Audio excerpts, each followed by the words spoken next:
문재인 정부에 대한 얘기입니다. 당연히 문재인에 대한 얘기고, 저는 개인적으로 문재인이라고 하는 사람이 직간접적으로 북한의 지령을 받은 게 확실하다라고 생각을 하거든요.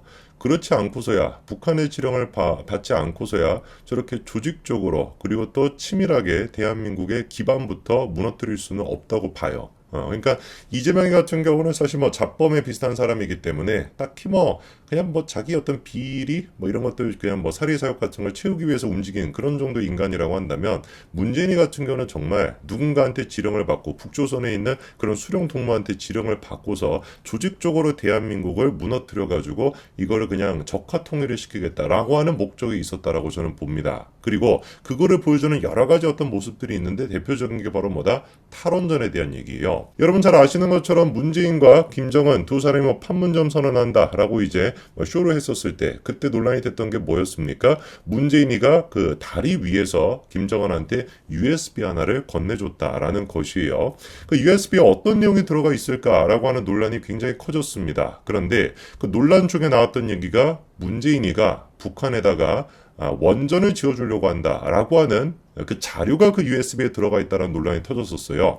근데 그 논란이 애당초 어떻게 터졌냐? 이게 진짜 막 영화 같은 스토리인데, 문재인과 김정은이 다리에 만나가지고 얘기하는 장면이 당연히 막 녹화가 되지는 않았습니다. 멀리서 그냥 기자들이 찍었던 것인데, 흐릿하게 우리가 뭐 입모양이 됐거나 그리고 이제 그 소리를 통해 가지고 어떤 얘기를 주고받았다라는 게 딱 확인이 됐던 거예요.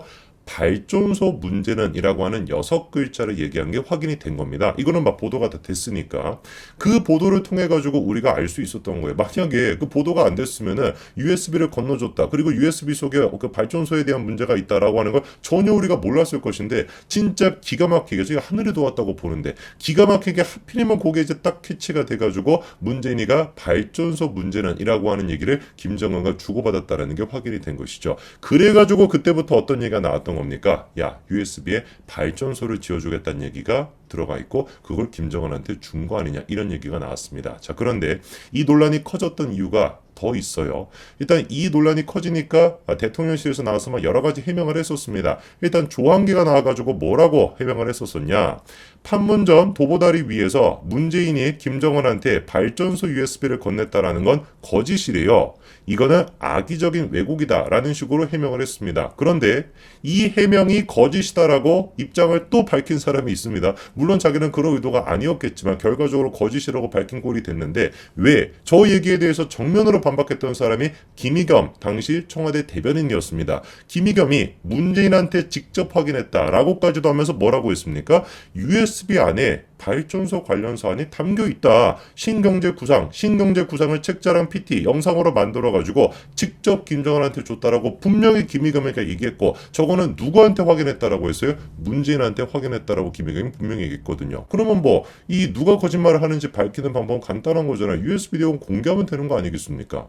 아니, 다른 것도 아니고 대한민국의 대통령이 김정은한테 USB를 건넸다. 그 안에 무슨 뭐 문재인 사진이 들어가 있겠습니까? 김정수 사진이 들어가 있겠습니까? 그거 뭐 어디다 써먹으라고? 그렇잖아요. 누가 보든지 간에 국가와 관련된 중요한 기밀이 들어가 있을 가능성이 있으니까 그거를 기록으로 남겨놨을 것이고, 그 기록을 공개하면 되는 겁니다. 대통령 기록관을 통해 가지고. 그런데 놀랍게도 대통령 기록관에서 밝혔던 내용이 뭐예요? 제19대 대통령 일반 기록물에서는 그 내용이 확인이 되지 않아 정보 부존재를 통지했습니다. 뭔가 문제가 될 만한 사안이 들어가 있으니, 그리고 원전과 관련돼 가지고 뭔가 숨기고 싶은 사안이 있었으니, 그러니까 대통령 기록관에다가 기록을 안 남겼다, 이렇게밖에 우리가 볼 수 없는 거 아니겠습니까? 그리고 그 의심이 확증이 됐던 게 바로 뭐였습니까?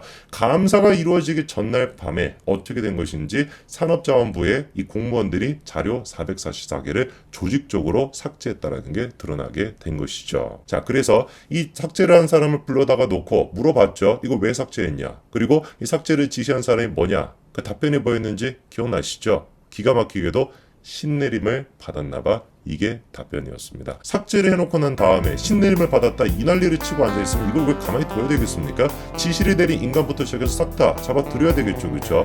그리고 이후에 감사원에서 검찰로 넘어가게 되면서 관련된 수사가 이루어지다 보니까 어떤 식의 이제 그 윗선이 있었는지 그 실체가 정확하게 밝혀질 거다라는 예상이 있었죠. 그랬더니만 대번에 누가 또 나섰습니까? 놀랍게도 추미애가 나섰습니다. 영장을 치려고 했던 그날 추미애가 추미애가 윤석열 당시 검찰총장에 대한 직무정지 결정을 내렸었죠. 그 일지를 보시면 기가 막힙니다. 23일이었습니다.